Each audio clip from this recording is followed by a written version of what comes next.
বন্ধুরা, এসএস দাস কিচেনে আমি সুমিতা আজ নিয়ে এসেছি নতুন একটা রেসিপি। আশা করি রেসিপিটা আপনাদের ভালো লাগবে। রেসিপিটা ভালো লাগলে অবশ্যই একটা লাইক, কমেন্ট, সাবস্ক্রাইব করার অনুরোধ রইল। আজকের রেসিপি নিম বেগুন ভাজা। নিম বেগুন খাওয়া যাদের সুগার আছে তাদের পক্ষে খুবই ভালো। নিম বেগুন যাদের অ্যালার্জি আছে তাদেরও নিম পাতা খাওয়া খুব ভালো। এই সময় নিম পাতা খেলে পক্স হয় না। নিয়ে নিয়েছি একটা বেগুন, নিয়ে নিয়েছি এক আঁটি নিম পাতা ভালো করে ধুয়ে বেছে নিয়েছি। ওভেনে কড়া বসিয়ে দিয়ে দেবো সাদা তেল।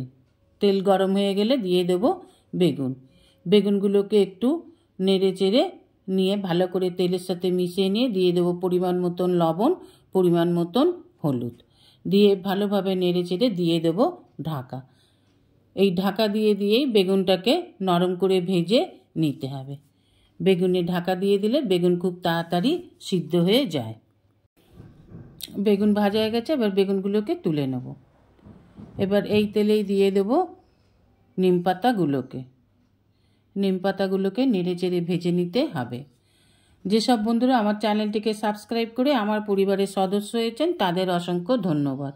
যারা এখনও আমার চ্যানেলটিকে সাবস্ক্রাইব করে আমার পরিবারের সদস্য হননি তাদের কাছে অনুরোধ রইল আমার চ্যানেলটিকে সাবস্ক্রাইব করে আমার পরিবারের সদস্য হবার জন্য।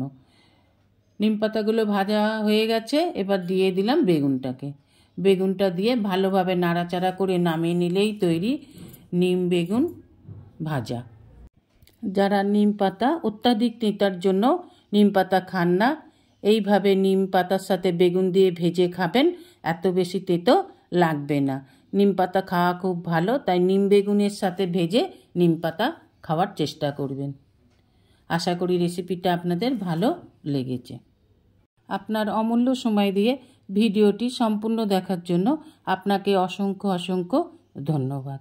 এইভাবে পাশে থাকবেন, সঙ্গে থাকবেন, সুস্থ থাকবেন।